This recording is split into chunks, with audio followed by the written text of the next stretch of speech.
My destination today is an old shack that is in the Big South Fork backcountry. And when I say shack, it really isn't even as nice as that. This is a very rudimentary hunting shelter that was built years ago by hunters, and it has withstood the elements, it has withstood the test of time, and it's still standing after all these years. And so we're going to go find it. It is located beneath a cliff line in the Big South Fork, very remotely located, and because it's so remotely located and because the terrain around it is so rough, very few people have ever come across it in all the years that it has been there. A couple of hunters have stumbled across it over the years, and hearing them talk about it made me want to come and find it, but they couldn't remember exactly where it was located, and so I've searched for it on and off but was never able to find it. About a year ago, an archaeologist at the Big South Fork was told about it by a hunter who had stumbled across it, and he and the hunter came back out and looked for it but could not find exactly where it was at. That kind of re-piqued my interest, and I made it a point to come and find it, and so we started searching for it, and last winter we were able to find it. So today I'm going to go back for the second time and find it again. And like I say, I use shack just for a lack of a better word. It really isn't even that. When you see it, you'll know exactly what I'm talking about. Very remotely located. We're about as far off the paved road as you can get in the Big South Fork, and then it's a pretty good hike from there along a hiking trail if you hike from a trailhead. But the trail itself actually goes pretty close to this shack. Now, I'm not hiking the trail. I'm going to bushwhack my way in most of the way so I can get there a little bit quicker. But it's actually very close to the trail, and so a lot of people hiking the trail over the years have been very close to this little shack and didn't even know it was there. So that's our goal today, is to go find it again.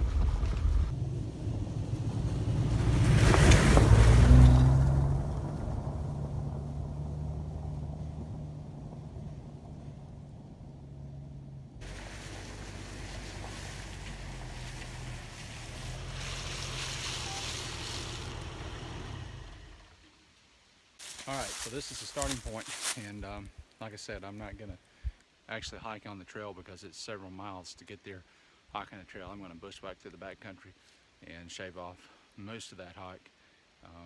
There'll still be a mile or so to hike in, but not nearly as far as it would be to hike from the trailhead. So let's get started, and hopefully I can find my way in there again.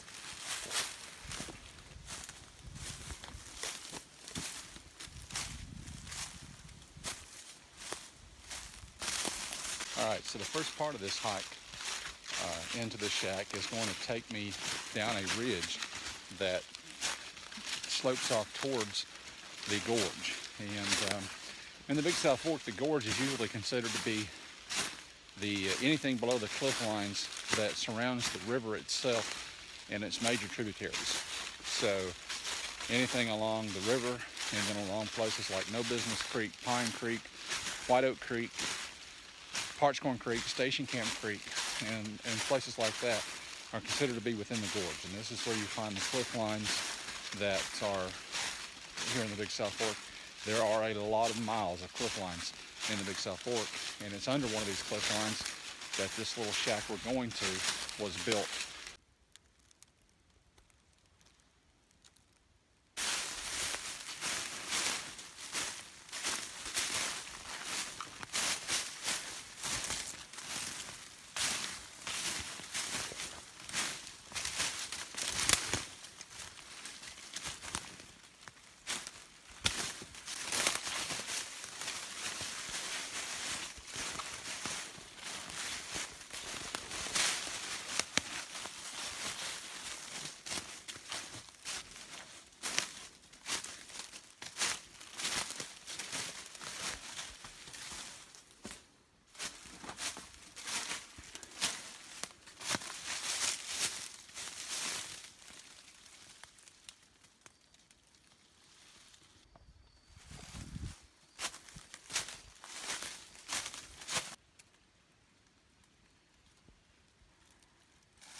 Alright, so we're coming up on it now,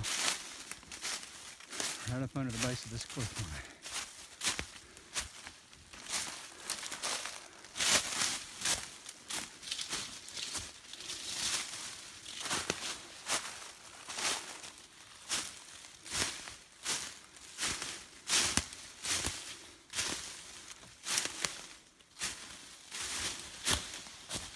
So now you can see what I meant when I said that a shack would really not even be the best word to describe this. This was something that would have been meant probably just as a temporary shelter.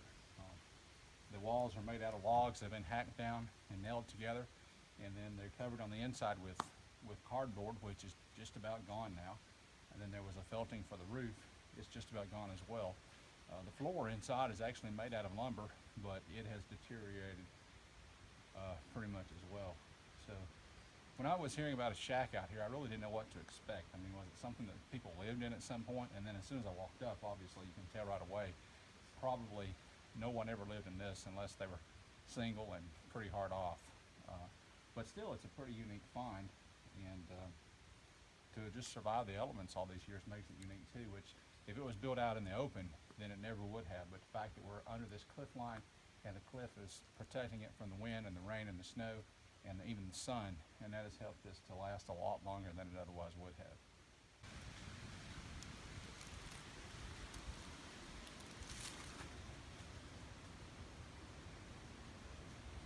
So there you see the old cot over on the side, which is just about gone now. The cardboard you can see is a McCulloch chainsaw brand, and so having no idea who it was that built this, I got in here and explored around a little bit and found some shipping labels on the cardboard from where it had been shipped, and it was to an Oneida address, but it did not tell whose it was. There was no other sign of whose it might have been. The only thing that has been left behind are some old Mountain Dew bottles and Royal Crown bottles that are on the floor inside. A Kern's bread bag on the floor there. Not a lot here to tell whose it might have been, but come to find out, this was built by Donnie Kidd, who lives in Oneida, and everybody knows him.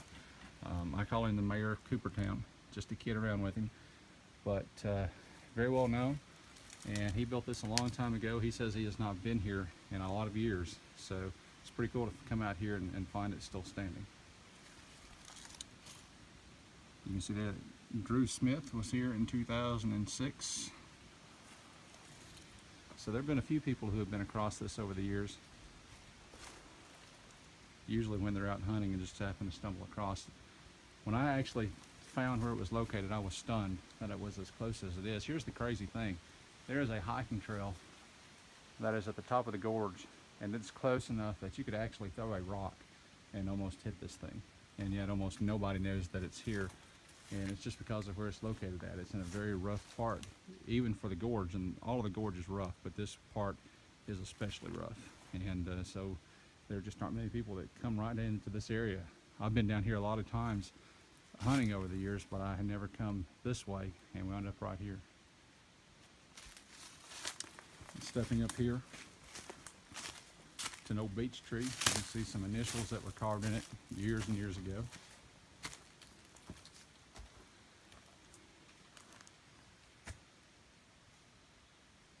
It looks like a D there, and an A on this side for sure.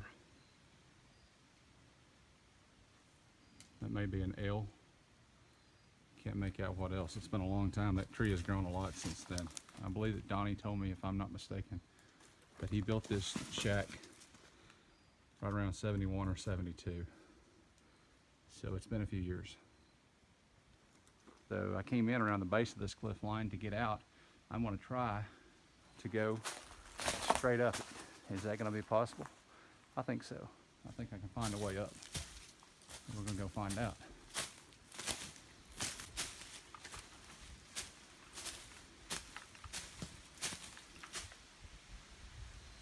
Right there, I think is a ledge that I can get up. I'm going to give it a try.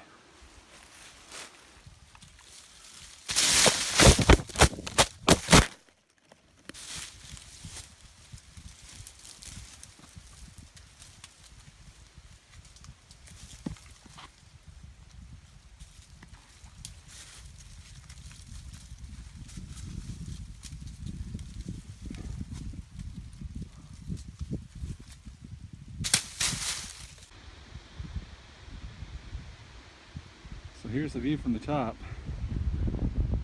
As always, well worth the climb.